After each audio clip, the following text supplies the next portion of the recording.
তাহলে বন্ধুরা দেখেন, যারা প্রবাসে থাকে সেই ভাইদের বলছি, আপনারা বেশি দিন করে প্রবাসে থাকবেন না। তা আপনাদের জন্য আপনাদেরও কষ্ট হয়, পরিবারের মানুষেরও কষ্ট হয়। তো এই ভিডিওটা একবার দেখে নেন, তারপরে আপনারা বুঝতে পারবেন।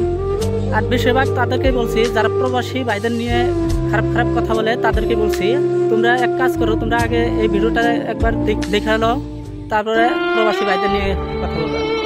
তো প্রবাসী ভাইদের নিয়ে কোনো খারাপ কথা বলার আগে 100 বার ভেবে চিনতে তারপরে কথা বলবে।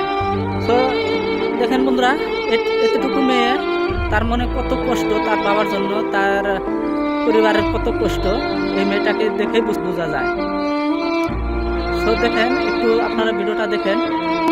বাবার সাথে পরিচয় আমার হলো ভিডিও কলে, কুলে উঠতে পারিনি বাবার পৃথিবীতে আসার পরে। এখনো বাবা আছে প্রবাসে, আমি হয়ে গেছি বড়। বাবাকে যদি আসতে বলি, বাবা বলে আসবো মা, আর একটু ধৈর্য দেখেন এই ভিডিওটা দেখে বোঝা যায়।